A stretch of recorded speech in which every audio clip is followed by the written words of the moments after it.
to the big British castle. It's time for Adam and Joe to broadcast on the radio. There'll be some music and some random talking in between, and then eventually the whole thing will just end. Adam and Joe on Six Music. That is wicked, man. That is... Thanks. Yeah, well done. Thanks. It's a cover. That's a cover that I wrote and recorded, Joe Cornish, of the Wanna Dies, the You and Me song. I decided to make it exactly like the original. It's amazing. I spent days and days perfecting every nuance. Yeah. So that it sounded just like the original, in a kind of Gus Van Sant remaking Psycho sort of a way. Like an art project. An art project, yeah. It's very successful. So that's going to be released directly into the catalogue shelves of the record stores under W for Wanna Dies. And you've recreated the artwork. The artwork, everything. It's identical, but I make all the money. You get all the money from it. That's good, man, because they've got too much money. They have. The hitch with all Dies. that is none of it's true. Right. And this being the big British castle, we can't lie. So we made a lie joke. You can do a little funny lie joke, but Jokes then are lies. But then you have to take the lie joke back immediately. Most jokes are To the lies. shop. Therefore, we have to, every stupid thing we say, we have to, follow it up. And we with say a lot of stupid things. Yeah, we have to follow it up with a statement of fact. Also, we say a lot of things that are just erroneous, and we don't even realise that as well. That's the other thing. Just rubbish, incorrect facts we like to come out with. It's fun because the people from the Guinness Book of Records listen. And it gives them good fact-checking The practice. McWhirters. Are any of the McWhirter No, brothers both still with the us? McWhirters have passed away, Oh, that's a sadly. shame, yeah. But their offspring listen. And it keeps their brains ticking over. You know, I've got a fun fact from a few weeks ago. I was listening back to some of our shows, for reasons which I won't go into right now. But I found a thing that we got wrong a few weeks ago that I'd like to correct in this show. So that's coming up later. Brilliant. It's exciting, isn't it? There's sure to be more mistakes coming up later. Yeah. So you can look forward to them and then look forward to the corrections in the following shows. So much to look forward to. It may be weeks in advance. Yeah. It might not be for weeks that we correct it. But in a second, listeners, we're going to be revealing the winner of last week's Song Wars. We've got lots of chit-chat coming up for you, plus terrific music. I'm really looking forward to playing you some, I've forgotten his name now, Erland Øye. Orlando, yeah? Yeah, and plus some orange juice. What are you looking forward to playing the listeners, Adam? Well, I've got Orlando. He is from, where is he from? Yes, he used to be in the Kings of Convenience. Yes. And they are from that place, Sweden. I've got a Sweden band as well, suburban kids with biblical names. Nice. And I've also got the band that gave them their name, the song that inspired their name. So it's all sort of connected in a way. And then I've got a third song which has got nothing to do with either of those two. So lots of great music coming up here on the Adam and Joe Radio Show on BBC Six Music. But right now, here's Santa Gold with Les Artistes. That's Santa Gold with LES Artistes. So that's a LES stands for Lower East Side. Does it? Lower East Side Artistes. It's all about, bon viveurs and artistes in New York. Oh, is that where they're from? Santa Gold. What's it like in New York? I don't know. I've never been there, but apparently the buildings are tiny, very narrow and squat. Right. And the people are very thin and small and poor. And they're furious. The cars are all blue. Yeah. And the roads are very narrow. What kind of taxis? Do they have taxis? Yeah, they do. They have orange taxis, perfectly round orange taxis. With the word taxi spelled in balloons.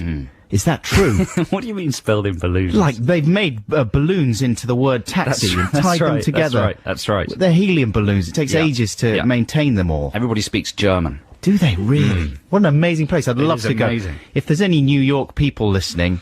Are those facts correct? Some of them are. Come on. Some of them have got to be. That's what it says in the encyclopedia. Yeah, that's what it says in Wikipedia. It says weasel words next to the balloon thing. What does that mean? You know, in Wikipedia, when you get something that's clearly unsubstantiated, it says brackets weasel words. Really? Yeah. It's just quite a good phrase, isn't it? If Weasels someone- are very distrustful. I mean, basically, we just speak in... This is the Weasel Word Show.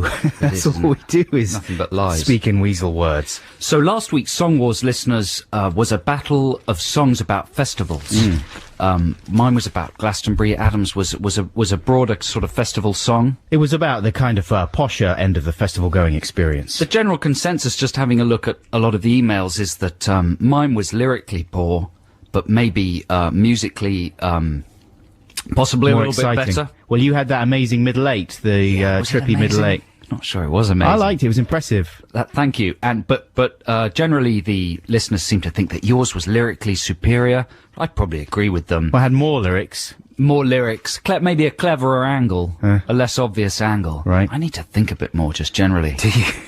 So we'll reveal the results of Song Wars after the next record. Why not? Yeah, now this is a track that I've chosen for you listeners, which I've played before. I played it on Stephen Merchant's Well, show don't play it again. when I was a guest on there. But it's a different show though, isn't it? Okay. Maybe some of our listeners won't have heard it and they'll enjoy it. And this is by Silver Jews. Now, that's a good name for a band, I think.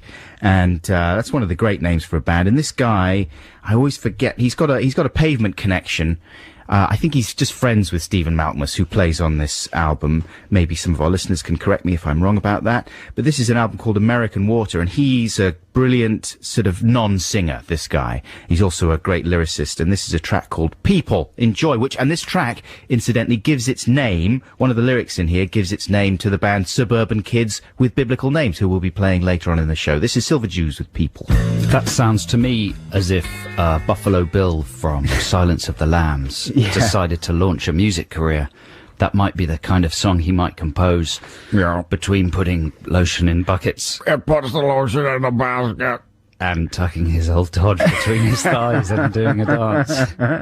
At one stage, the lyrics of that song said something about, I like seeing rainbows in water hoses. In a garden hose. In a garden hose. And then... Lit something up about- like the blood of a centerfold. Yeah. Yeah. What's going on there? That's just a little metaphor. Who knows what that means? I think I know what it means. Do you? I think that letter should, that song should be sent to the police.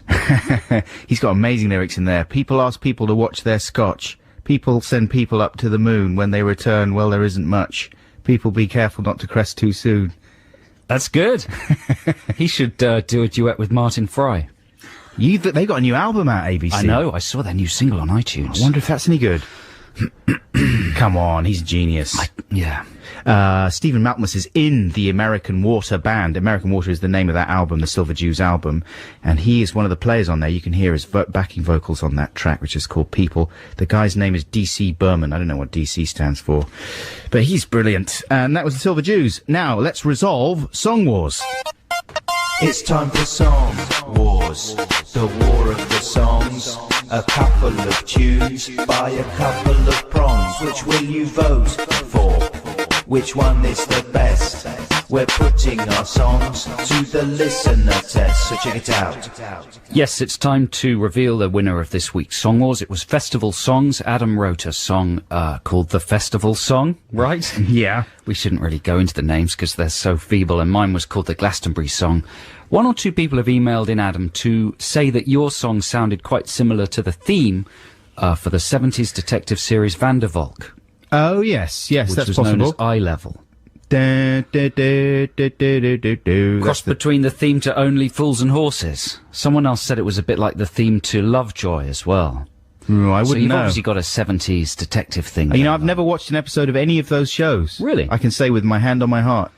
And by saying that, you're defending yourself from in any way cribbing them for your Song Wars, which is an outlandish thought that you'd go to Van der Valk Yeah, as inspiration for your song. Well, no, there's a possibility, obviously, that it might have seeped into my subconscious and be leaking Right. out through my Song all Wars pen. sorts of things seep into your subconscious, don't they? Well, Lots exactly. of strange liquids dripping in there. But no, So as here's far the as big I'm envelope. aware, Your Honour, I don't think I consciously cribbed it. I'm guessing I'm guessing you've won. I'm guessing I've got. It's gotta be say, close. No, I don't think so. I think it's going to be like maybe 75. If it's not close, then there's no 85. justice. Yes, it's 75-25 to Adam. So let's hear Adam's song again. This is called The Festival Song. Please leave a message after the tone. Gazman, it's the Julinator. Just to let you know, I bought the tickets for Sludgefest, as well as Chillax, Wicker World, the Inoffensive Electronica Festival, Wet Weekend, and Pims in the Park with Timbuk3 headlining. Drop us a text if you think I've missed any. Cheers, ears. Load up the 4x4, it's festival time. We're stuffing the chill bag with nibbles and wine. We're going to sleep inside a collapsible yurt. We've got a nurse in case anybody gets hurt. Festivals used to be awful, just crusty weirdo groups. There was nowhere to charge your mobile and nowhere nice for doing poops. Now they're often in stately homes with global cuisine that's ace, and you can leave the kids in a really nice creche while you get off your face. Hip hip hooray, it's time for festival fun. We've got our hats and our sun cream in case there's some sun, but when it rains we've got our green welly boots, and if we feel the love we've got our birthday suits. Look kids, that's Keith Allen. That's Lily Allen's dad. He's been coming since the 50s, and apparently he's really mad. And over there, that's Katie Moss. That's right, that crazy druggies ex. Let's ask her if she'll join us for a boogie and some sex. Everybody over to the advert stage. Moby's on, oh yes. Then it's Groove Armada with the theme from M&S. And then it's a bloke that I don't really know with a tune from a phone campaign. And then it's Suds with the Iceland song. Then Moby's on again. We've got some chill pills, some whiz-was and a Grammars and stuff. But I'm a little bit worried that won't be enough. So could you call Jemima and ask her to bring a bit of rice, some jelly and a big ball of string. And don't forget the Barocca and the yoga mats too, because there's going to be healing and yoga to do. And there's a bloke from Tibet who can teach us to breathe. And after that we'll see Moby, then we'll probably leave. Load up the 4x4, it's festival time. We're stuffing the chill bag with nibbles and wine. We're going to sleep inside a collapsible yurt. We've got a nurse in case anybody gets hurt. Load up the 4x4, it's festival time. We're stuffing the chill bag with nibbles and wine. We're going to sleep inside. I've got Van der Valk in my head now. Yeah, it is not entirely dissimilar. That's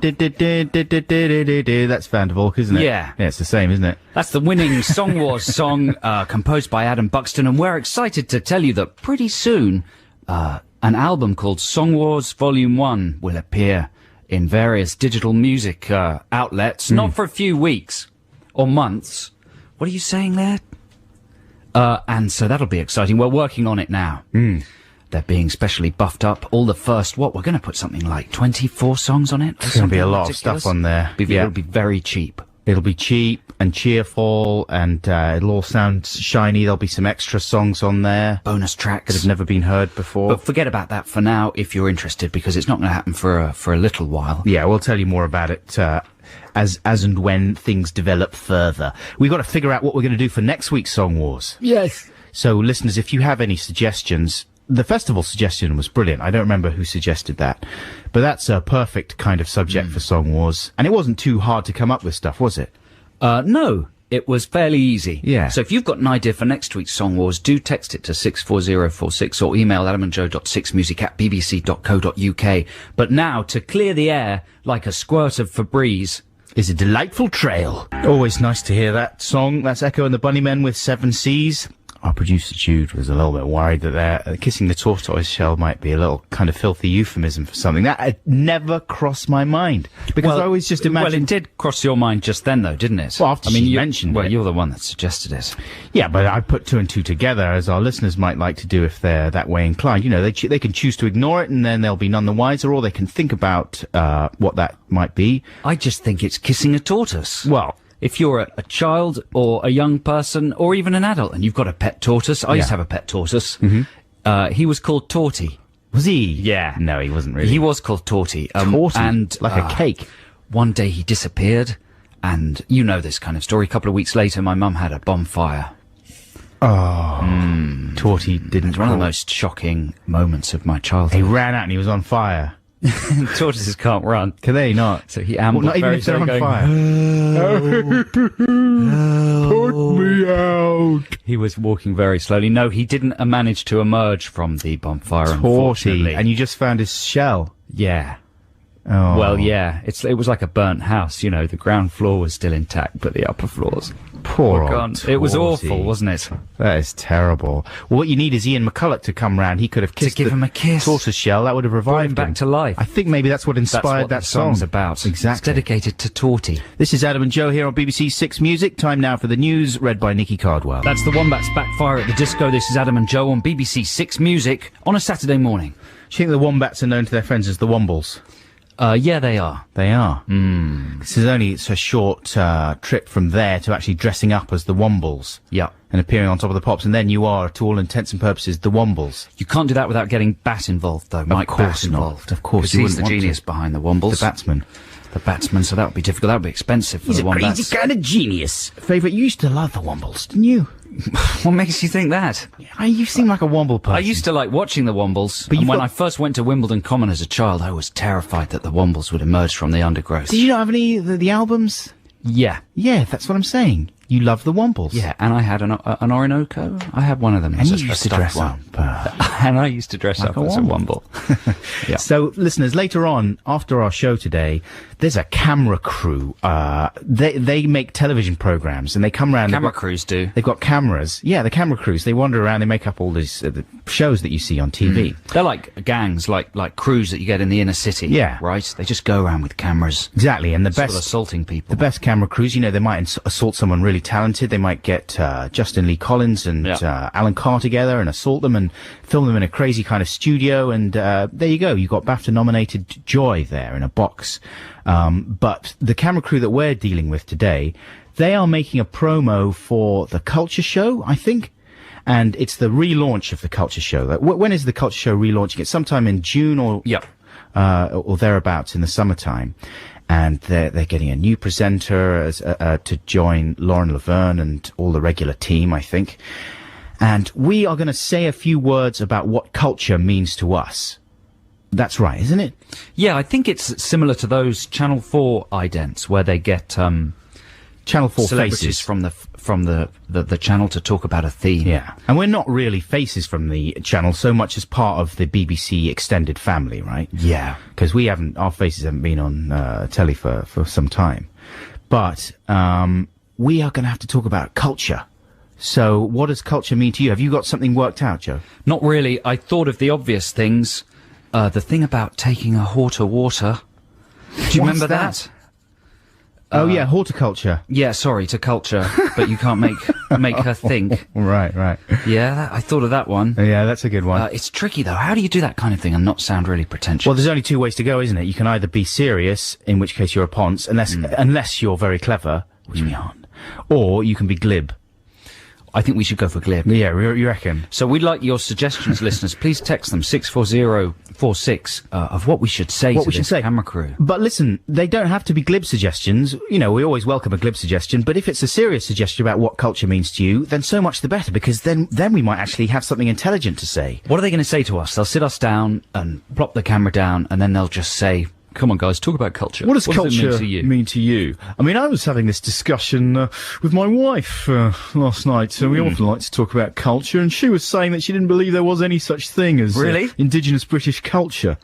Yeah, this is a serious conversation we had, which I was saying, what are you talking about? There's loads of things that are typically British, part of British culture, and the only thing she could think of that was quintessentially British was Morris dancing.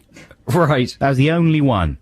You know, what about, and I couldn't think of that many other things. I would say football is very much associated with British culture, but then it's a very global thing, football as well, though, isn't it?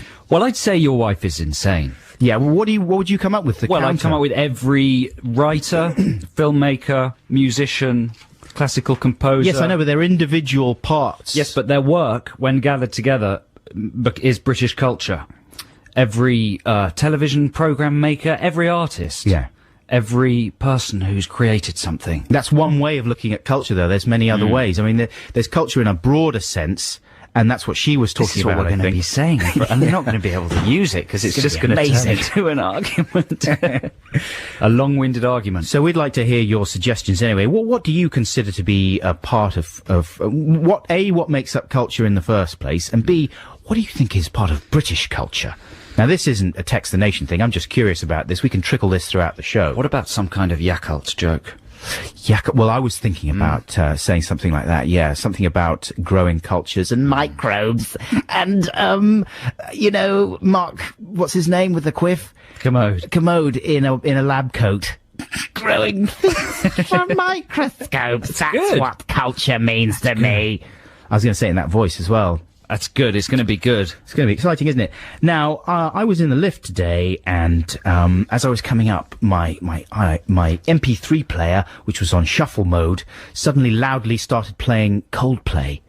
And I got a little bit embarrassed for a second. There's no reason for that, is there? It was a brilliant song, The Scientist, wonderful, moving song, but it was just a knee-jerk reaction. It's pathetic, isn't it? It is. Yeah, it is. Shallow. It is pathetic. But sometimes some Coldplay songs do trigger BBC sports montages Right, in my right. head. You know, when they reach their emotional climax, I just think of a series of great goals. Yeah. Is that good? I suppose that's good. Yeah, well, if they're amazing goals. Yeah, or maybe somebody at the X Factor losing. Right. That's the other thing that Coldplay reminded But me I of. felt ashamed of myself. You know, I was in the lift, there was another person there, and I was thinking, oh, it would have been nice if it was something a bit more indie or obscure that they were hearing blaring out of my headphones. But instead it was The Scientist by Coldplay. But Still, then, they're very popular and extremely talented, and they've got a new single that you can hear on George Lamb's show during the week. It's called Violet Hill. That sounds exciting. What could that Tuesday, be about? it gets its first airing on Tuesday. Violet Hill. Maybe it's a misprint and it's Violent Hill. Maybe. But here's some old play. This is Talk. That's an exciting new band called Coldplay with a very handsome lead singer with curly hair who is rumoured to be going out with Connie Huck. Connie Huck, that's true, isn't it? And they've got a daughter, tiny daughter, Called Plums. called Jolly Roger. Jolly Roger. Yeah. And they're going to move to Brighton and buy a big house in Brighton because that's where all the stars live. Yes. So that's something to keep your eye on. And Connie Huck, of course, is starring in the new film Iron Man as Pepper Potts. So there's some facts for you, some film facts. Always Fun getting facts. it right here on the Adam and Joe Radio Show. Now, it's free play time in a second, and I'm going to play you some Orange Juice. I'm going to play you What Presents. It's one of my favourite Orange Juice songs. It's from the album The Orange Juice, which has a fantastic cover, just like a Just Juice carton. Isn't that right? With a beautiful fresh orange on it. Do you remember? Yeah, are you really, do you really believe that? Why? You made that cover as a compilation. It doesn't have a beautiful orange on it, the actual album. No. What's the cover of the actual album? Well, I think it's got dolphins jumping, hasn't it? The Orange Juice. Oh, The Orange Juice. Ah, you see, we're confused again. It's But got- you're right. I did make a fantastic version of it for you at school. Yeah, yeah. With a Just Juice cart. It was brilliant. It was absolutely brilliant. 'Cause Thank you very much. Everything about it was brilliant. It said pure juice, 100% juice, so it all fitted in perfectly with the compilation. But it wasn't the real cover of the real album. When I was at school, there was a school concert performance, and I played this song at the school concert. And your congas fell over. Yeah, I had all sorts of school friends, in inverted commas, watching. Yeah. And I did a kind of, was it a cowbell or a conga solo? Whatever it was really ill-advised. I sang the lyrics, obviously, and then there's a break in the song, and I did some kind of weird solo, and my congas fell over. I hit them too hard, and the little stand fell over in front of the whole... You know, The Winklepicker Brigade. The Winklepicker Brigade, the kind of the lads, the toughs, the bullies. Yeah. And they all laughed at me. The Jesus and Mary chain team. But I soldiered on and picked up the congas And he kept on grooving. and carried on grooving and singing like a professional. like a white soul Made genius. a complete idiot of myself. No, you didn't. It was good, man. I'm going to search for what the cover of that album was while we listen to What Presents by I think Orange Juice. I think the cover was just Edwin Collins and one of the other band members. Let's have a look. Yeah. Here's the record. That was the Pogues, A Pair of Brown Eyes. That was a session recorded for the Phil Kennedy Show on Radio 1 in January 1985. Do you remember Phil Kennedy, Adam, as a DJ on Radio 1? Kenners, The Kenners, the Philly. the Philpot, Yeah. the Phil Monster. Everyone remembers the Phil Of course Monster. you do. What was his catchphrase again? Oh, ooh, don't do that. All right, do it. Oh, don't do that. All right, don't do it. Exactly. Everyone was doing it. And do you remember the single? Yeah, the single. Oh, all right, don't do that. All right, don't do that. And do you remember All right. that time when he was on Comic Relief? Oh. I think it was the first ever Comic Relief. That was embarrassing. When he slipped over in the custard. But do you remember the classic big Philpott scandal, though? Of course, when he was caught diddling a donkey Yes. after one of the Radio 1 road shows. Phil the Donkey Diddler. Oh dear, that was the headline in the Sun, wasn't it? What And then, of course, Ooh, don't do that was the headline. now he's Minister for Circuses, It's true, isn't travelling circuses. No, that's true. It's all Not a rubbish. single word of that is true. Phil is out there, we hope, somewhere, happy, delighted, and not involved with any of those activities whatsoever. This is Adam and Joe here on BBC Six Music. Yes, it is. Now, last Sunday, listeners, I was very privileged to see an exciting film at one of London's biggest cinemas, the Empire Leicester Square. It's simply huge, isn't it? Oh, what, London? Yeah, and that cinema. Oh, yeah. It's enormous. It is big. And anything you project on there is immediately very exciting. But they showed a restored digital print of an old James Bond film. My Filofax. favourite James Bond film. That's not a James Bond film. That's a James Belushi film. Oh. James Bond. They showed The Spy Who Loved Me. Ooh. What a film that is. That's the one where the ship opens and it swallows the subs. With the tankers, which is also in Thunderball, I believe. Is it? Yeah, they kind of recycled the plot. The sub-swallowing tanker. It's got tankers swallowing subs. It's got the underwater Lotus Esprit. It's the absolute king of the Bond It's movies, got isn't Jaws. It's got that amazing sub-aqua base that the villain has. What's the villain called? it? What's Is he called? Blofeld in there? No, he's not No, Blofeld. He's a slightly forgettable... Stromberg. He's called. Stromberg. Yeah. Yeah, he's a little bit forgettable, but he does feed people to the sharks in that film, doesn't He's he? very good, and he's got a very long dining table. Yes. And he sits his enemy at the other end of the very long dining He's table. got a long gun He's barrel. got a gun with a very long barrel, just in case he misses. It goes all the way to the other end of the table. But man, I loved that. That was such an enjoyable screening. There's nothing more pleasurable than going to a cinema with, a few hundred people who really, really want to revere and pay close attention to the film they're watching. Because it's a revival, do you know what I mean? That's what it's going to be like when people go and see What Happens in Vegas this weekend. Do you think? With Ashton Kutcher. There's going to be a sort And of Cameron religious Diaz. silence in the cinema. Absolutely. Yeah, making notes about everything that the Ashton does. Exactly. And all that, because it's a battle of the sexes they're waging is. there. And they're playing dirty. They are. Who can imagine what's going to happen? That sounds cool, though. It was cool. It's got some great moments, The Spy Who Loved Me, and some brilliant kind of anachronistic moments that take you back to took me back to when I was 7 or 8, or however old I was when it came out.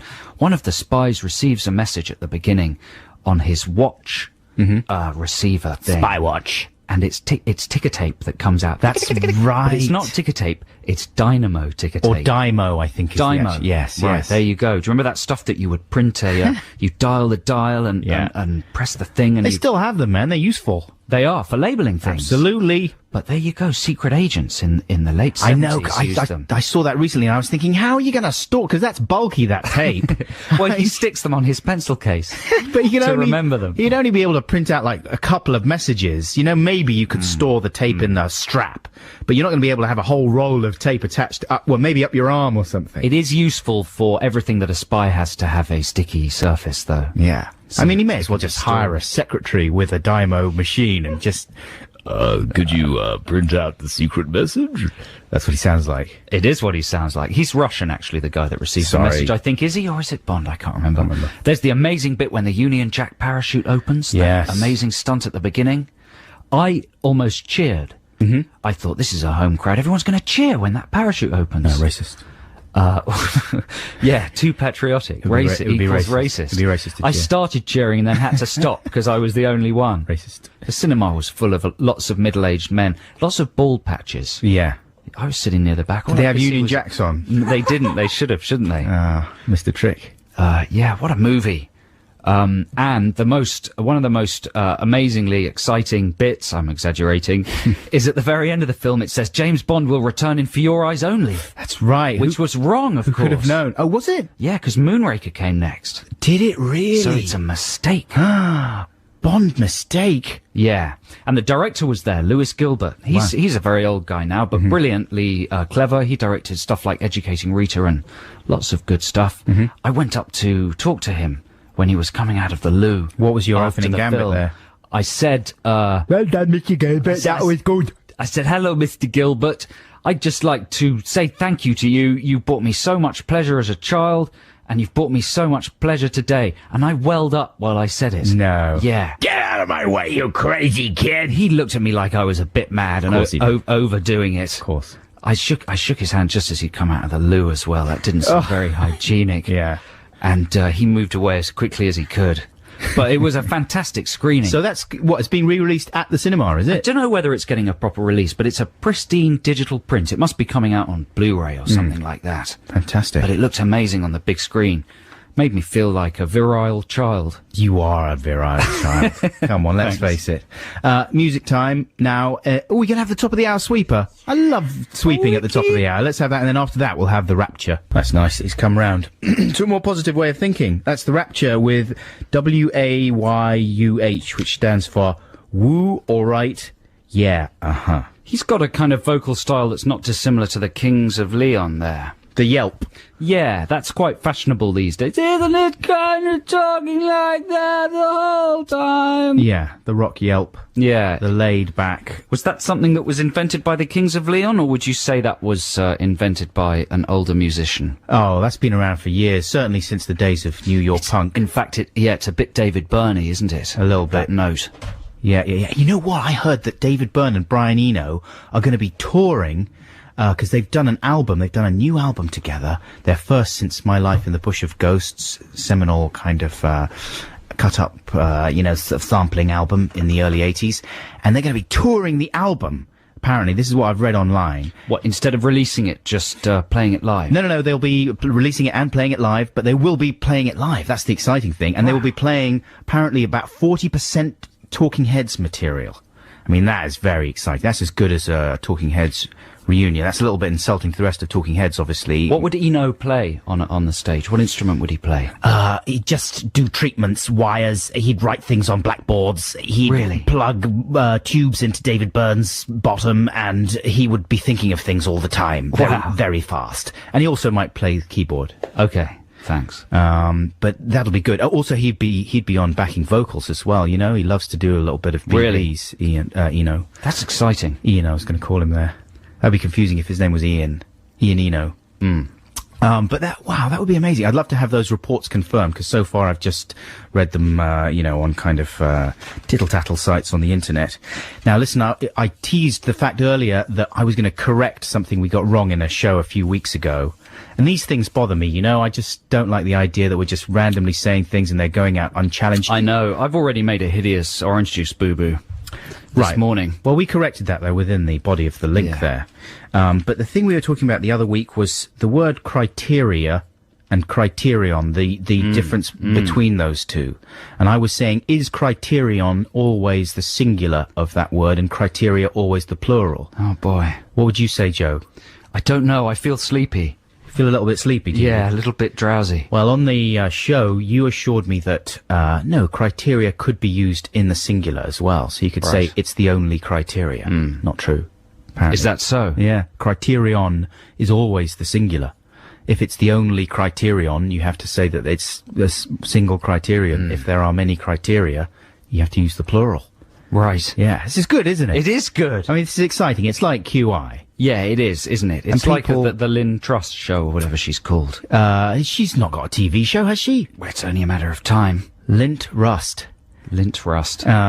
Shoots and leaves. Eats, shoots and leaves. That's right. That's what she's done. She's done a more recent one as well, hasn't she?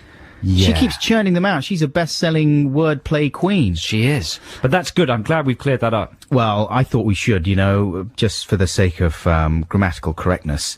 Now it's Ting Ting's time. This is a hot new single. People are crazy about this. Is this the new single? The latest single? People are going mad for this. Who's going mad for this? People. Oh. Yeah. In the streets, they're going crazy. Are the kids going crazy The kids for it? love this Do business. Yeah. The Ting Tings, Absolutely love it. they're on fire. Well, this is called That's Not My Name. The Ting Tings with That's Not My Name. That is brilliant, isn't it? I mean, is that the new one? Yeah.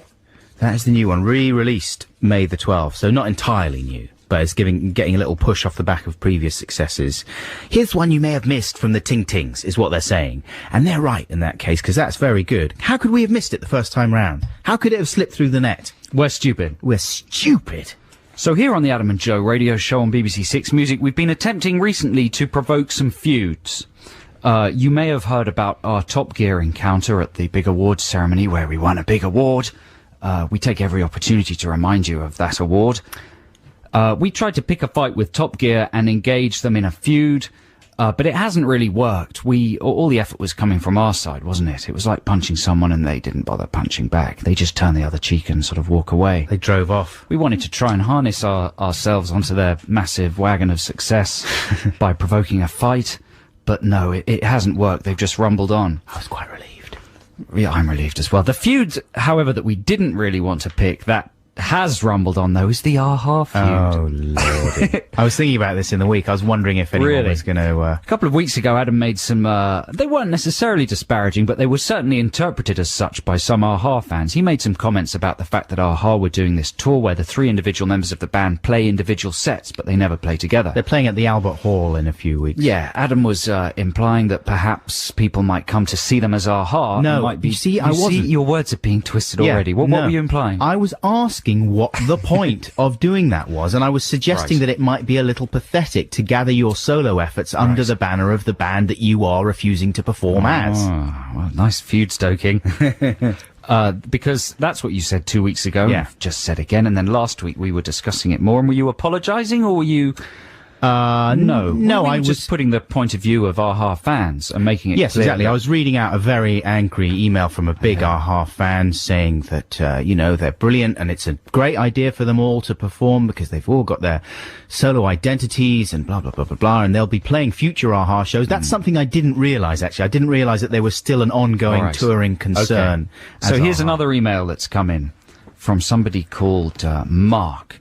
He says, Yeah. you seem to rub your face in this whole mess every week and say the most ridiculous of observations about the best band in the world. Say the most ridiculous of observations. The 3 members of Aha have a huge catalogue of their own songs, See, I with like it which when to you read it form out with that quite a voice. number of concerts each. Yeah. Which is why it is that just about everyone seems to see them as some sort of cheap Euro trash band that is merely eye candy. This is so far from the truth. I might have to jam a fork in your eye in my eye, to stop myself from going on some crusade to teach people that Mags, Morton and Paul are simply sublime artists. In and outside of Aha, and no one knows just how feverishly good the songs they write are. Do not make snap judgments about them again without hearing their vast quantity of amazing songs. Fair enough. No band is as good as Aha, and no band has ever delivered a work of genius after genius after genius. Now he's gone into a sort of mental land. I know you I won't was read with him this before. out, Yeah. but who cares? Just so long as you read it. Yeah. And Aha are from Norway, What were we saying? Sweden? probably. Maybe, possibly. That's very lazy of us. So, but this could be a better feud, couldn't it? Why? Because it's more People likely seem that... to be responding to it. Well, yeah. I'm less frightened of Aha fans, certainly, than I would be of Gear presenters fans. from Top Gear. Yeah. Yeah. Aha fans are very beautiful, and they've got long fingers and fragile arms. Although, on the other hand, with some of those kind of bands... They do you have know, long fingers and fragile arms, like Morten Harket. Like aliens. If they try to punch you, they just snap. He's very muscly. No, he's very muscly. Jude's saying you couldn't take on the Harket. Well, you see, the thing is... Harket's a muscle man. that Jude, our producer, is a very big, genuine fan of Aha. So if you're upset by our comments about Aha, take heart in the fact that Jude likes them. Take ha ha ha. Take her heart. I think it's a fair point that he makes that I should listen to some of their solo work. And Shall I'm we going play some to, Aha next week? Well, I'm going to endeavour to do so. Where should I start? Maybe he could suggest where I should start with their solo albums. Could you suggest the best solo albums by each of the 3 members of Aha? Right. I swear to you, I will listen to them in their entirety, and I will pick what I consider to be the best track out of those 3 albums that you've recommended, and we will play it on the show. There you go, Mark. There's a challenge. Okay? So you're welcome to keep the Aha feud rumbling on, and I'll do my best to be reasonable about it. But what was he saying? They're the best band in the world, and they've done genius after genius. I've only heard Take On Me. I've heard The Sun Always Shines on TV. I've heard the theme from the James Bond movie. All very good. All fine. I don't know about very good. I'd say very good. They're all absolutely fine. As good as anything by Strawberry Switchblade. Hey, no, that's not true. I'm going to feud with you now. Candy Flip. They're much better than that. Come on. They're much better Hey, than you're that. putting down Strawberry Switchblade. They were very good. You know? I've got a fuzz box and I'm going to use it. They were good too. As good as The Sun Always Shines on TV. That's not true. That's not true. Anyway, now here's a band that is from Sweden, listeners. This is a pick for you. They're suburban kids with biblical names. Of course, they took their name from that lyric in the Silver Jews song that we played earlier on. And this is a track from their excellent album. I think the album is called Number 3, and it's called Peter's Dream. Suburban kids with biblical names, and that's a track called Peter's Dream from their album Number 3, which I heartily recommend if you enjoyed that. This is Adam and Joe here on BBC 6 Music on a Saturday morning, and we're about to launch Text the Nation very shortly, maybe even now. Should we play the jingle? Yes! Text the nation. Text the nation. What if I don't want to? Text the nation. But I'm using email. Is that a problem? It doesn't matter, text. It's the nation's favourite feature. From the award-winning Adam and Joe BBC 6 radio prog. And this week we are talking about... What are we talking about? Oh, yes. This is something we were talking about last week, and it's something that we've sort of skirted around before. It's not like a mind-blowingly original topic for text fun, but it's always enjoyable to hear people's anecdotes about times that they have humiliated themselves in front of celebrities. Yeah, if you've met a famous person, someone you idolise, or maybe someone that you don't care that much about, but is very famous, and made a complete tit of yourself in front of them. I would say totty. A totty of yourselves. Yeah. But, you know, it happens because sometimes you just feel compelled to go up and talk to famous people because you think it'll be sort of fun, you know? You see a famous person, you might not even be a big fan of theirs, but you think, I'm going to go up and talk to them and I'm going to galvanize the small part of myself that has any appreciation for their oeuvre whatsoever, and I'm going to go up and pay them a compliment just for the fun of it, you know, so I can interact with their famous world. And usually it goes wrong, or you come out of it feeling a bit ludicrous, like, why did I do that? I was talking to a friend of mine last weekend who had an encounter that I hope she won't mind me relating. I'll call her Janine. And Janine was with her children shopping at Tesco's, and she saw at the end of the aisle Lisa Tarbuck. Wow. Actress, presenter, and all-round good egg. And she suddenly thought, oh, Lisa Tarbuck. That's Lisa Tarbuck. I'm going to talk to her. I feel compelled to talk to Tarbuck, and she was thinking, what can I say? What's Tarbuck's latest thing? I'm trying to place Tarbuck on the telesphere at the moment. Well, she pops up in the show within a show in Extras. That's true. She does a lot of sort of ITV drama, comedy drama type stuff. She's always working, man. Yeah, she's good. Yeah. Anyway, she also does a certain amount of radio work, and she regularly, I believe, fills in for Steve Wright. Along with Mark Radcliffe, they pair up and they provide excellent depping work when Steve Wright is otherwise indisposed. So my friend Janine, she thought, I'm going to pay her a compliment about how good she is when she fills in for Steve Wright. That was her gambit, right? So she skirts around Tarbuck for quite a while she's shopping, but she keeps chickening out at the last minute, and she's like, no, I can't do it. No, I can't. So she chickens out, and she's in the car park at Tesco's, and she's loading her stuff. She's got the children running around. That's always a dangerous time when you're in the car park. You've got to keep an eye on them. You don't want them to run out in front of the cars, and you got to load the shopping in the back of the car. And then suddenly, from nowhere, Tarbuck. She's there again, right? And our friend Janine looks over and goes, oh, it's Tarbuck. This is my last chance to pay her a compliment. So she drives a big rig. She does. How do you know that? The tar truck. It's well truck. known. The buck truck. Whoa, Tarbuck! It's not like a big rig. It's not like Eubank. It's like Convoy. It's not like Eubank's Convoy That was truck. my joke, but she does really drive a big rig. Well, no. Apparently she drives a nice car, though, my friend was saying, like quite a big, meaty car. Anyway, she was loading the bags in the back of the car, and at that moment, Tarbuck emerges. She turns round to address her comments to Tarbuck, drops the bags. Oh, God. There's food all over the floor and all over the car park. And she's still trying to pay her a compliment. She sort of goes around and says, oh, I like it when you fill in on the radio. I like it. It's good when you fill in on the radio. And Tarbuck looks harried and doesn't look in the mood to hear about it at all. And also it's a little bit of a weird situation because does she start helping her picking up her food and stuff like that? No, because she's busy. She's jumping in her car. The last thing she wants to deal with is someone else's problems and also to deal with this little conversation. So Tarbuck sort of brushes her off a little bit. Or so my friend Janine thought. I suggested What does to her. Tarbuck say? Well, she just sort of went, oh, thanks, and climbed in her car and shot off. But my friend was left absolutely humiliated. Tarbuck clearly wasn't rude in any way whatsoever. It's not in her nature, I don't think, having met her once or twice, very nice person. But my friend felt absolutely devastated afterwards because she was just full of self-loathing and embarrassment and humiliation that she'd had this kind of psychodrama raging in her head right the way through her shopping trip, and it was so unfulfillingly concluded, you know.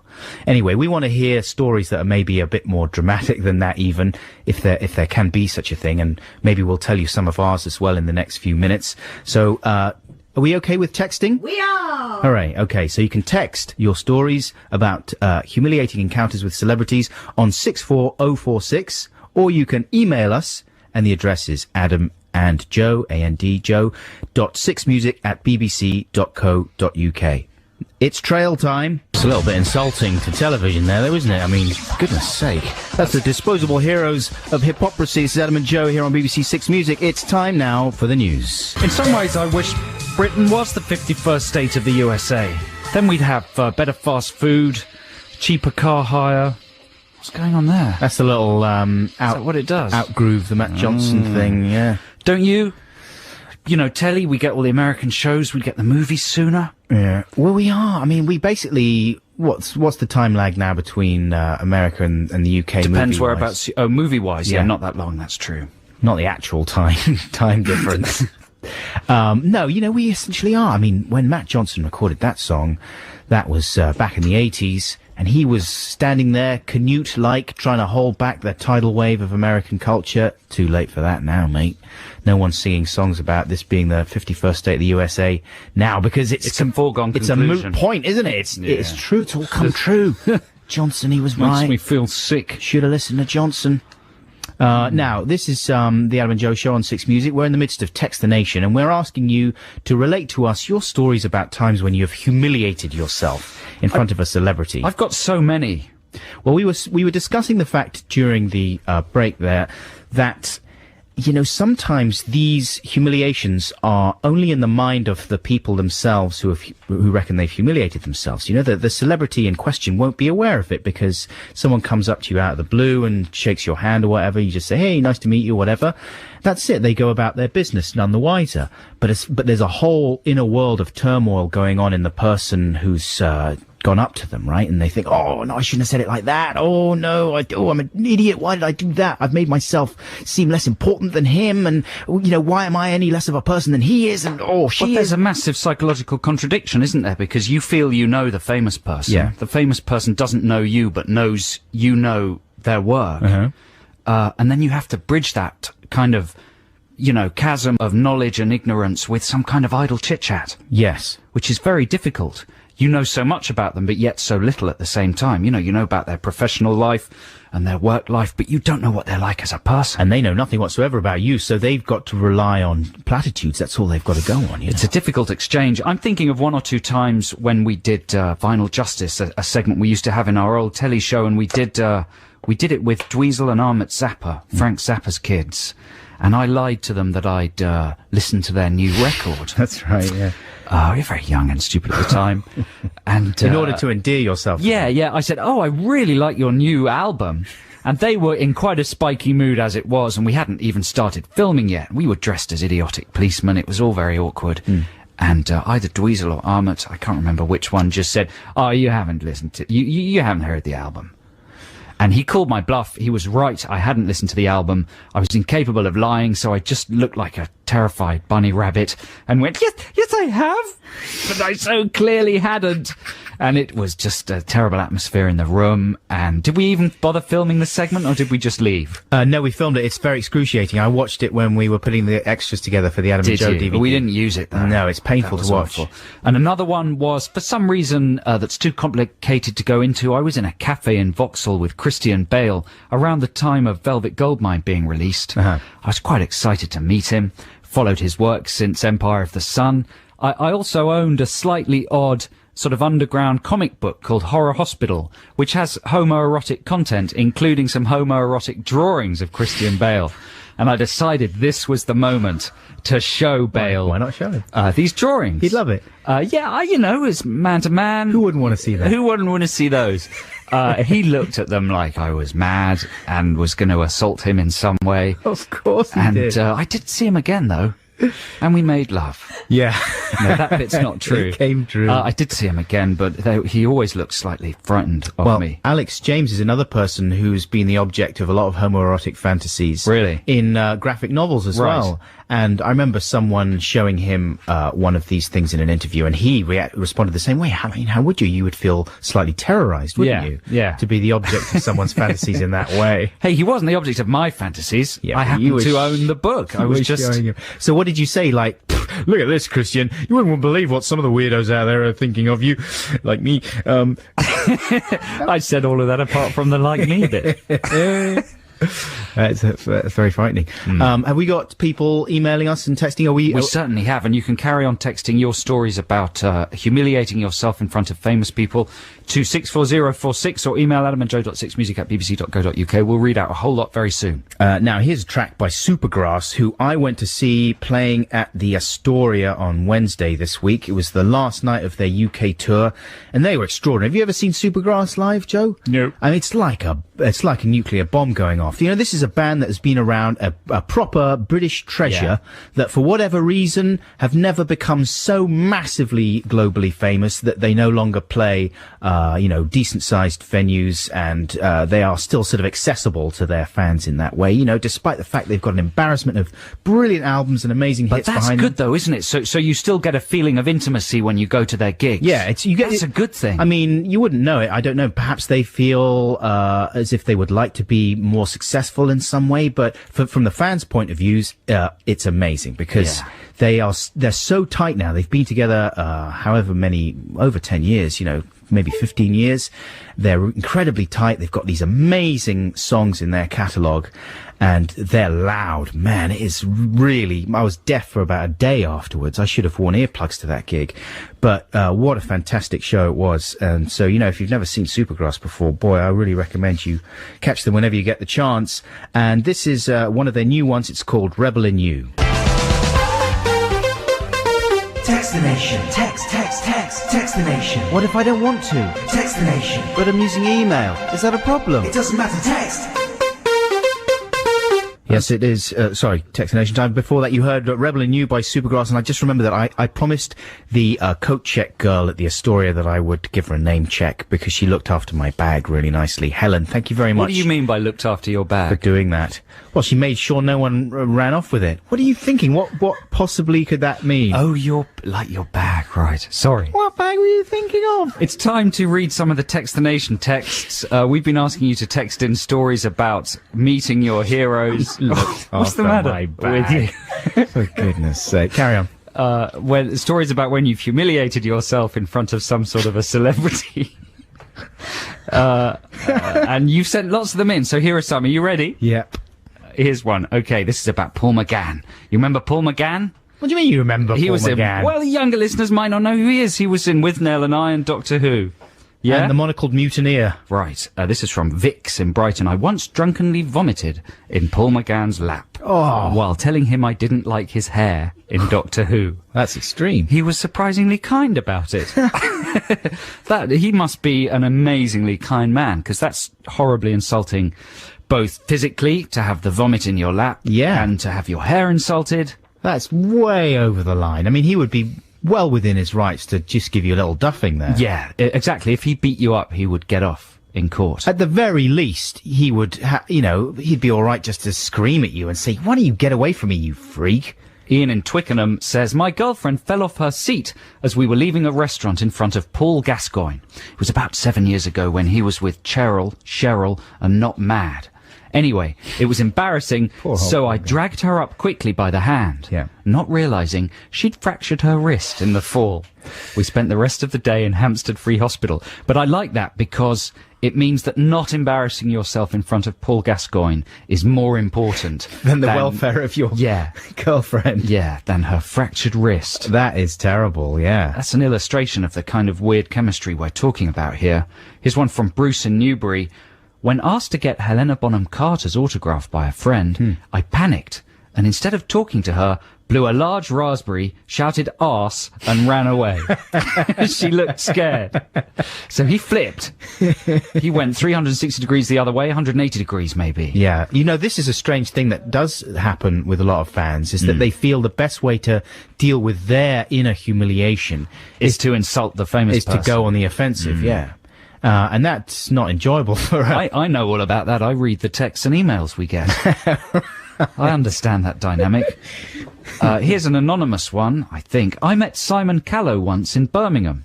I couldn't think of anything to say, so I shouted, "I'm gay, you know!" And he started laughing and waving at me.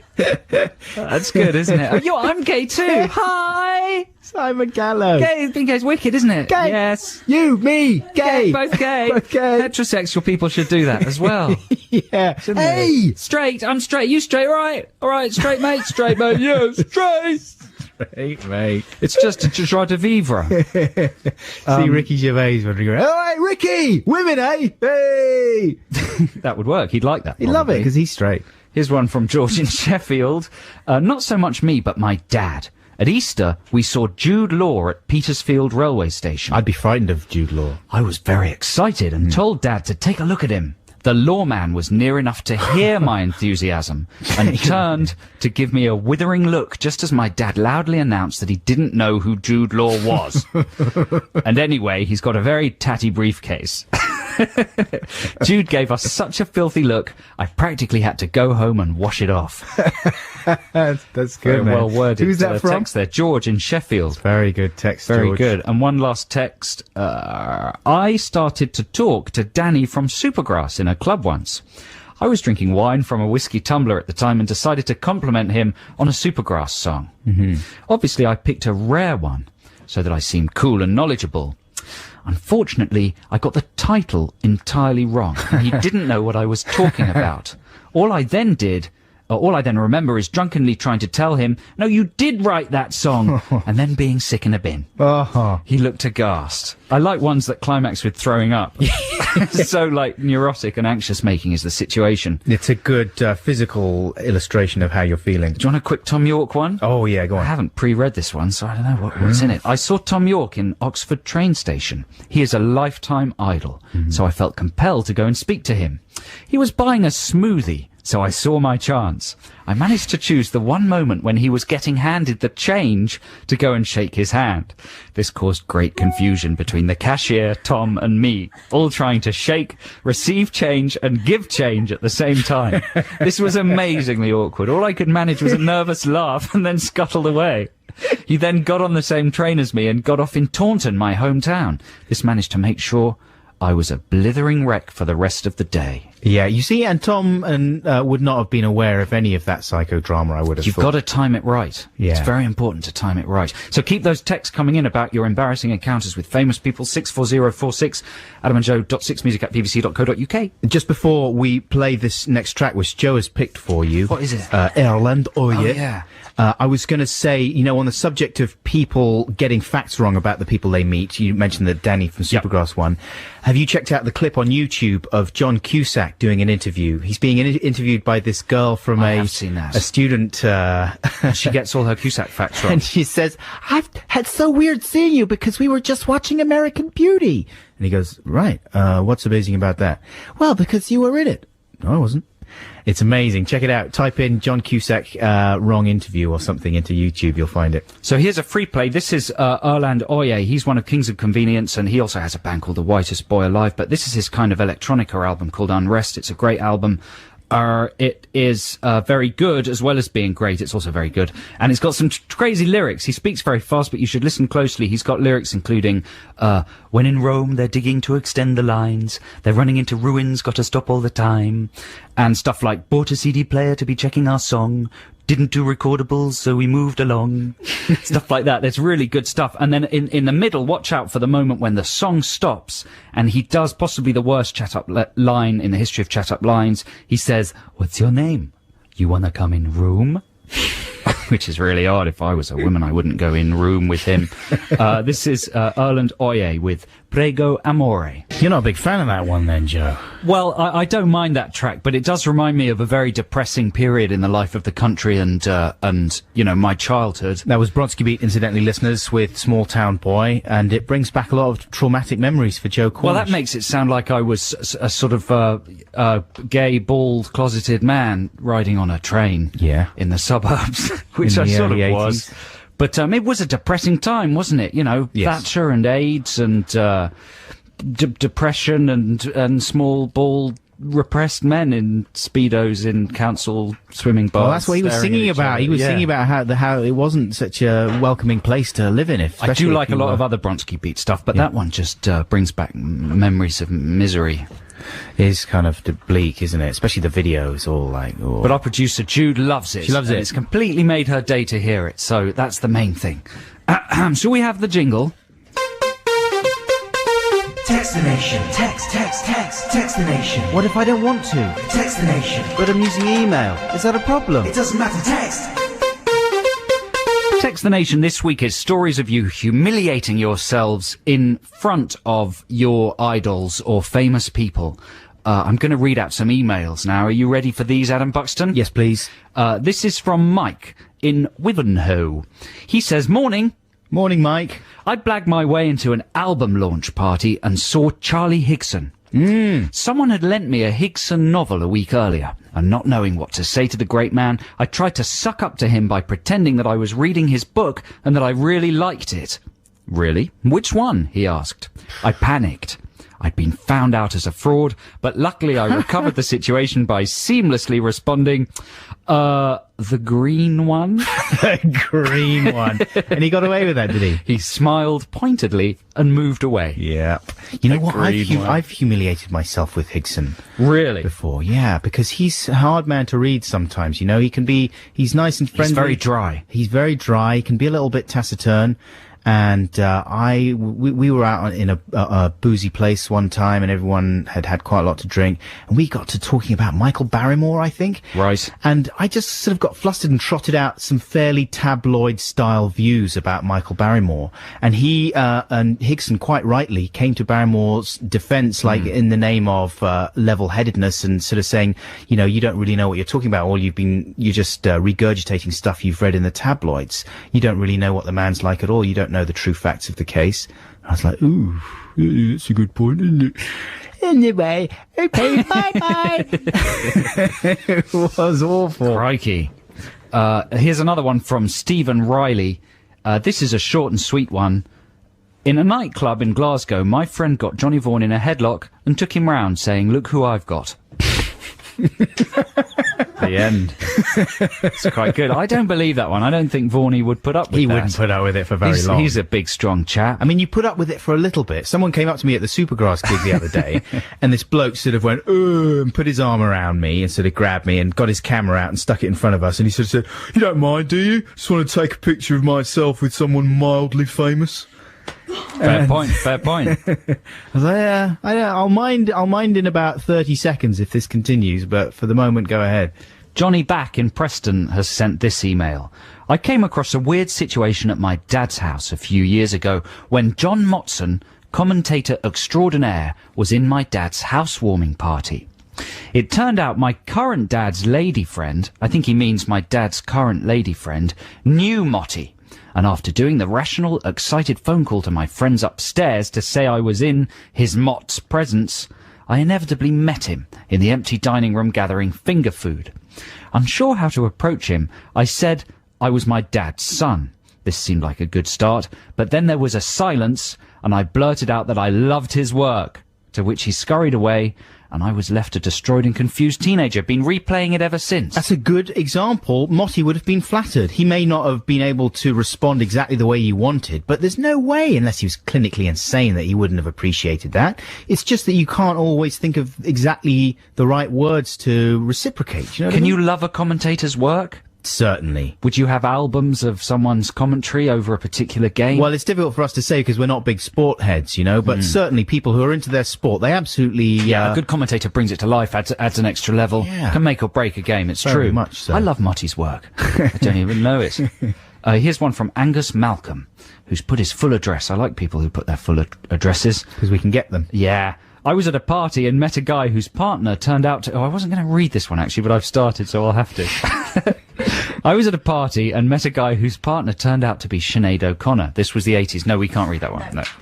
Okie dokie. I'll show that to Adam during the next record. Okay. Here's another one. Steve Evans in Brighton. Morning, chaps. I once stood on Douglas Adams's Benson and Hedges. He kind of looked at me. That's a pretty good claim to fame already. Yeah. Don't you think? He kind of looked at me and then signed my Hitchhiker's book. I could tell by the intensity of the signature that he wasn't best pleased. I also used to work in Borders in Brighton, and J.K. Rowling came in to do a signing, so I asked her out. She said no, her loss. Says Steve Evans.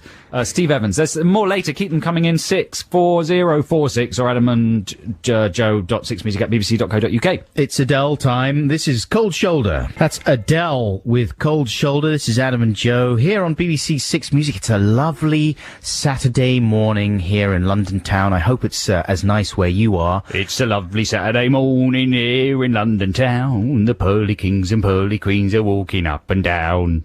Carry on. It's the end. I can't. That's the end of that song. That's good though, isn't it? Thanks. I love that song. We still need suggestions for next week's Song Wars. A good subject for Song Wars next week. Jude's our producer's making a note.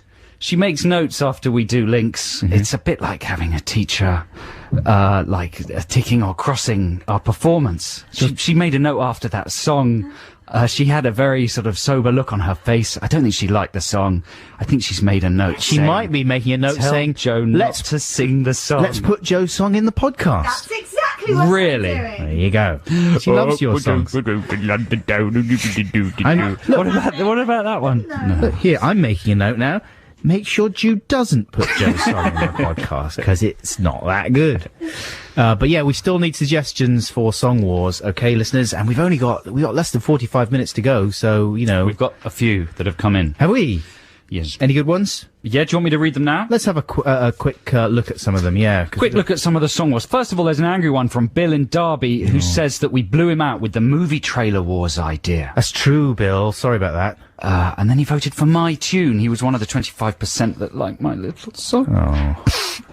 There's another one here from somebody called Alice Whittaker.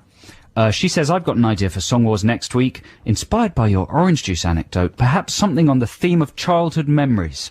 You could either choose one at random or pick a generic theme such as the first day of school, parents' evening, or pick something you both remember and convey both sides of the stories. She's got more ideas there. It's quite an involved email. Someone else says, Michael Paley says, what about a song based on public information adverts? Michael Palin?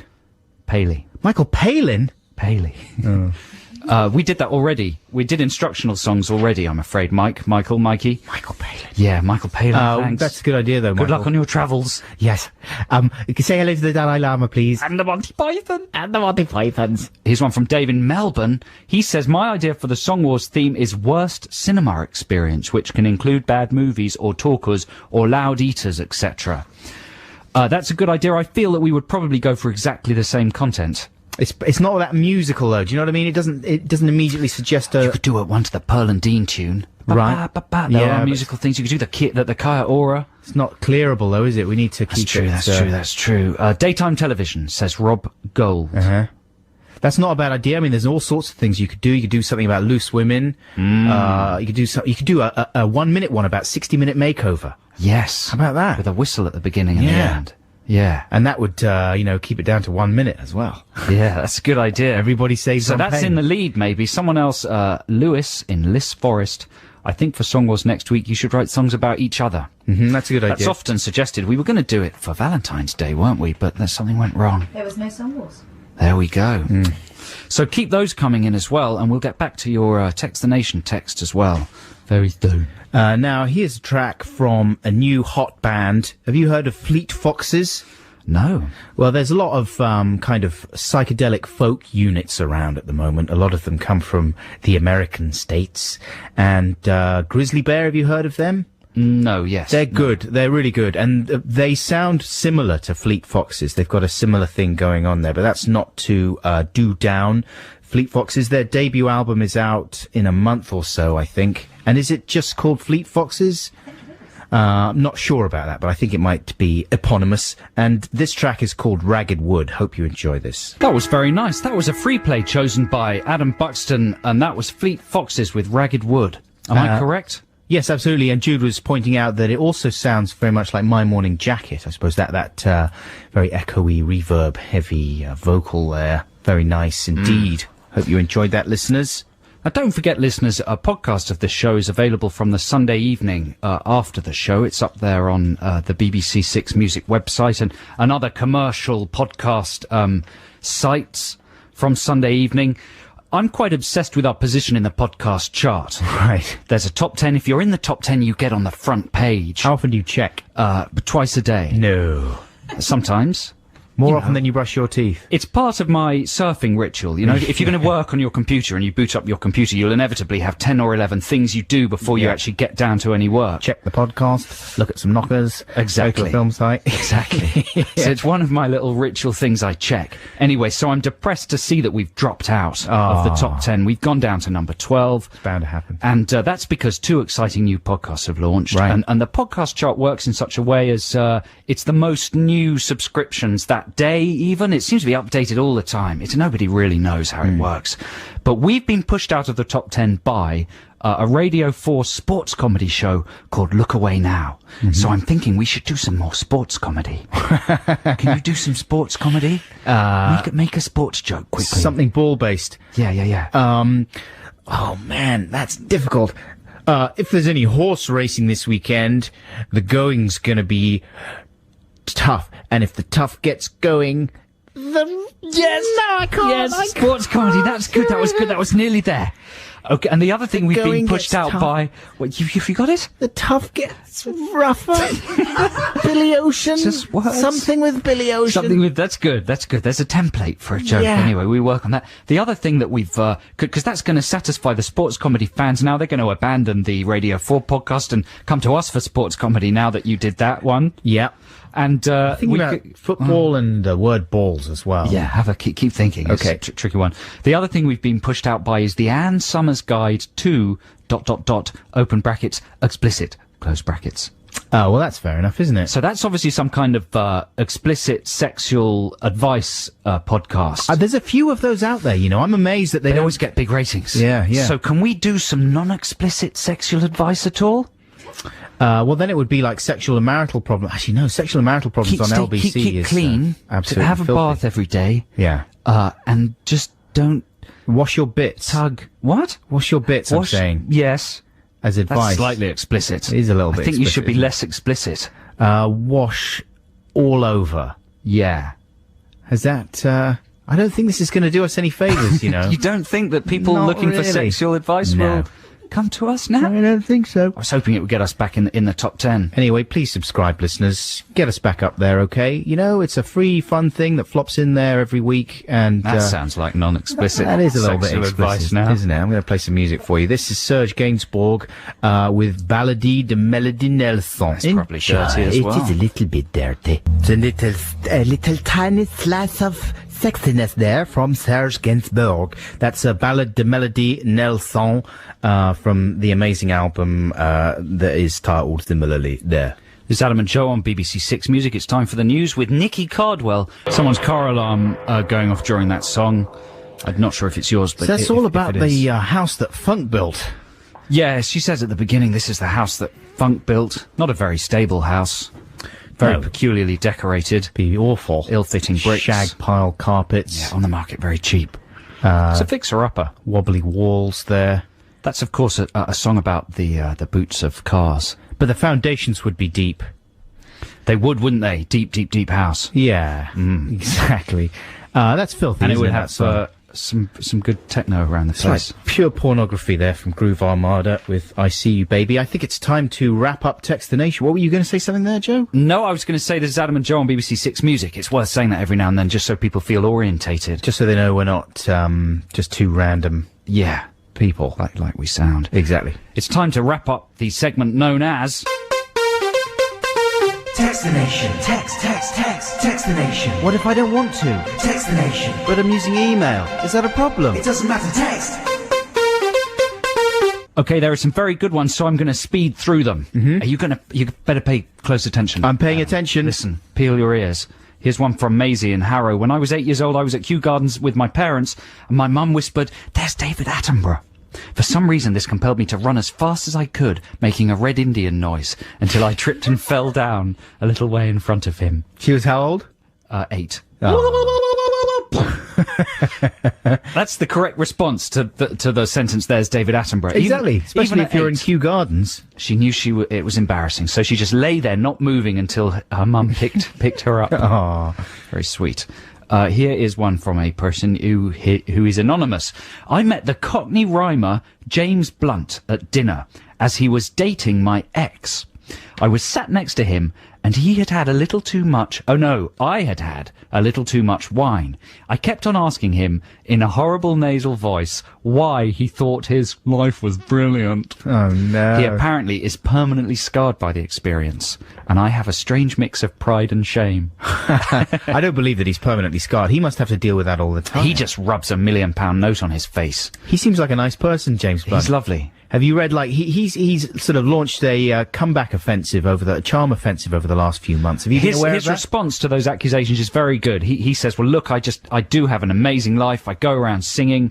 I'm very rich. I date beautiful women. Call me what you want. Is his response, which is sensible, which is fine. I'm not having a midlife crisis. I'm having a midlife Christmas. Yes. That was a joke the warm-up man at Chris Rock did. Yeah, that Yeah. Joe related to me. Yeah. Here we go. Here's another one from Will Turland in Nottingham. A few years ago, I was on a night out in Rock City, Nottingham. A friend spotted Minty out of Crossroads on the dance floor. I've got no idea who that is, but that's part of the charm. I didn't even know who he was, but was overwhelmed by drunken excitement. You too. And ran towards him shouting, "Minty!" Unfortunately, I fell on my arse right at his feet. Despite his large frame, he kindly bent down to help me up. Later, I was violently sick. There we go. That's the punchline. Minty! Here's another one from Lizzie. I went up to Amanda Barry, star of Corrie and Carry On Cleo, in a dark underground bar in London. She was wearing sunglasses in a Lost in Showbiz kind of way, and I'd had a couple of glasses of wine.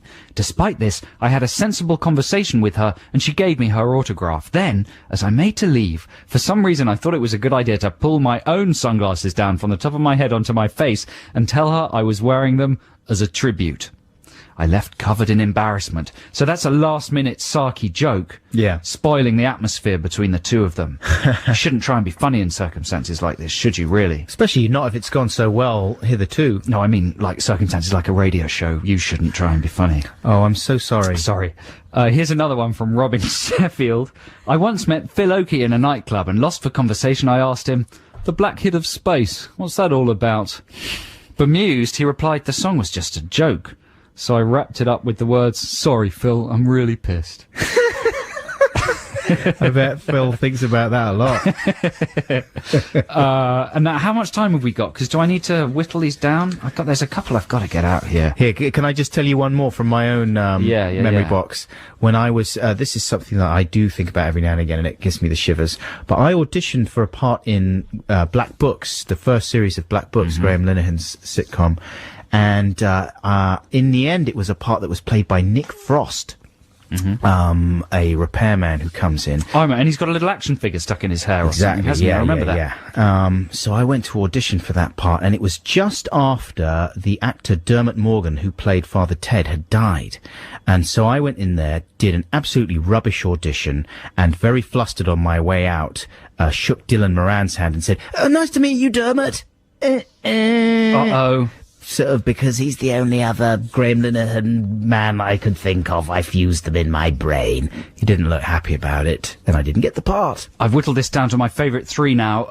At number 3, this is from Dave. I saw Sylvester McCoy in a pub in Cambridge. Hey, Sylvester. It's always bigger on the inside than it looks from the outside, eh? I leered drunkenly. He looked at me as if I was mad. Yeah. Then Dave said, at least I wasn't the most rubbish Doctor Who ever. It's very contentious. Here's another Doctor Who related one.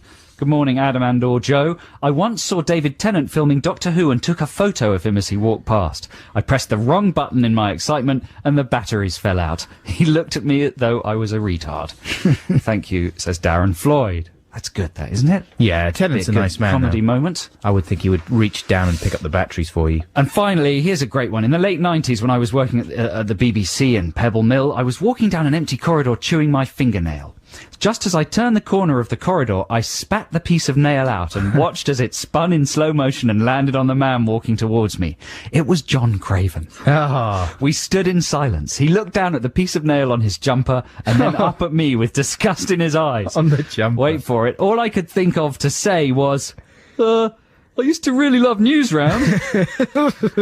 He brushed the nail off, didn't say anything, and walked away. I no longer work for the BBC. Nell in Manchester. That's the award. If we were allowed to give out prizes, if this was a competition, Nell, you would win a brand new car and a caravan and £1 million and a house in Barbados and An ancient Chinese wok. and the Chippendale men to do your cleaning. So Naked. congratulations. Thank you very much indeed to everybody who texted and emailed. We read all your texts and all your emails, but we're sorry if we didn't read your particular one out. But we thank you very much for all the effort you put into them, as always. And don't forget that do we still want their suggestions for Don't forget that we're still Song training Wars. to do radio. still training? So if you feel the show's inadequate in any way, it's because we're still learning. We'll be ready in about 4 years. Get back to us then. It'll be amazing. We'll be tight as anything. No, are we going to call a moratorium on suggestions for Song Wars? Let's come back to that in a moment. We've talked for a very long time. We should have some music. Okay, this is Sia with The Girl You Lost. Sia there with The Girl You Lost. This is Adam and Joe here on BBC Six Music. And it's Saturday. You know what would be nice? No. And I don't mean to be contentious, but would be to have a black female soul singer in the charts singing black female soul.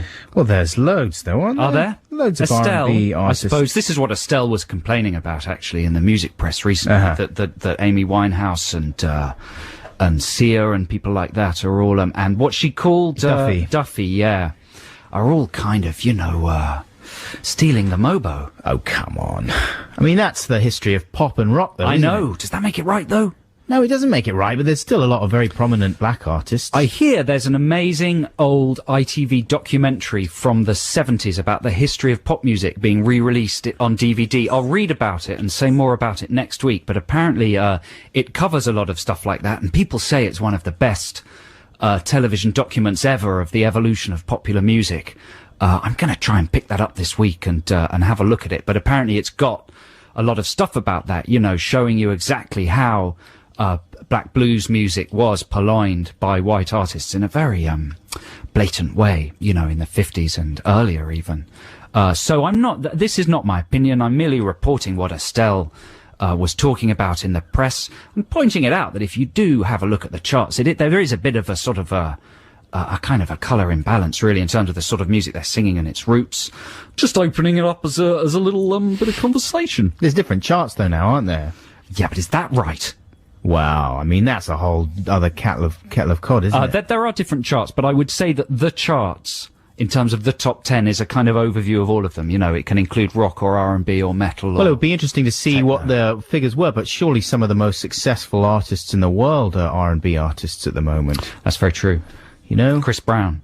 Exactly. Usher. So I don't know about that. It's just a trend anyway. In a couple of months, there's going to be something else coming along, isn't it? And you'll look back and you'll think, oh, I'm glad that whole business of whiny white girls from the Sylvia Young school is put to bed now. Sorry, the peculiar laugh. This is a free play chosen by me. This is Tortoise. Where's my notes? Oh no, I've thrown them away. What an idiot. Where's your Tortoise notes? Now, Tortoise are Canadian, aren't they? No, Chicago. They're from Chicago. From Chicago, yeah. Yeah, they start... What are their names? Well, I know one of them is... Oh, no, it's all gone out of my I head. had it all now in on my the notes, spot. but I put them in the recycling box. What an idiot. Jim McIntyre. Right, they started out... McIntyre. They wanted to be a freelance rhythm section in the style of Sly and Robbie. Did you know that? Nope. When they first formed, they decided they'd just be a rhythm section for hire. But in the end, they became quite a crazy kind of avant-garde. What would you call their sort of music? It's very funky, but also very rocky. Some people call it post-rock, but it's not really like that because that sort of implies a certain lugubriousness that Tortoise don't have. Yeah. Had you ever listen to their offshoot, The Sea and Cake? I love the Sea and Cake. They're I love fantastic. what's that one called? Kissing the what's the, you put it on a compilation for me Jacking once. the Ball. Jacking the Ball, that's right. But here's some Tortoise. This is from their album Standards. This is called Six Pack. That is good, innit? Yeah, that is Tortoise. I've dug my piece of paper out of the recycling bucket. And I had some notes on Tortoise. Where have they gone? Yes. From the album Standards, formed in Chicago in 1990. Standards was released in 2001. Founder members Doug McCombs and John Hendon. Mm-hmm. Originally intended to be a Sly and Robbie style freelance rhythm section. And I got that off Wikipedia, which is a site you might know. It's an encyclopedia site. Yeah. If you want to sound clever, you just look at it and copy it down, then read it out. Unless they're weasel words, Unless they're lies. in which case you shouldn't quote them. Here's a quick message from Martin in Derby to his wife. Hi, fellas, enjoy the show immensely. Could you let my wife, Maya, know that I'm just having 5 minutes on the computer while the kitchen floor dries, then I'll carry on cleaning. She's listening in the lounge and I can't get to her because of the wet floor. So there you go, Maya, or Maya. That's for you. And do you have another message there? Well, we've had some very good Song Wars suggestions. Oh, yes. And we think we might have decided on a theme for next week's Song Wars. Where is that text? Yes, it's from a gentleman called Jason, who's obviously excited by what? By the stories. Oh yeah, by your non-explicit sex advice. Right. That we were talking about earlier. Wash And- all over. Yeah, and also the conjunction of that and the Serge Gainsborough song. He says, please do an almost sexually explicit porn music style song for Song Wars. So yes, we will, Jason. That's what we're gonna do next week. We're gonna do clean erotic songs. Yeah, so it doesn't have to be like porno music. No, erotic songs for all the family. Exactly, erotic, like a Prince style thing, right? Like a filthy Prince style thing that we can appropriate? play. Yeah, but we promise you there will not be a single, rude word. Well, it's going to be innuendo heavy, though, isn't it? Possibly. Yeah. Saturday Yeah. morning filth. I'm hearing yours already in my head. Various references to sponges and Bonjela and just random things that suddenly sound very rude. I'm going to do it fast. Beat you. Sponges and Bonjela. Yeah. See, Well, that's already sexy. your brain is like a sewer anyway. If you can twist the phrase "taking care of my bag" into something revolting, then that's your problem. Anyway, itself. that's pretty much it. Don't forget to download the podcast and for goodness sake, subscribe. Just for the sake of our own self-respect. Don't forget, you can email us during the week at adamandjoe.6music@bbc.co.uk if you're listening to this via Listen Again. Stay tuned for Liz Kershaw right now, and thank you very much. Have a good week. Thanks for listening. We'll be with you again next Saturday.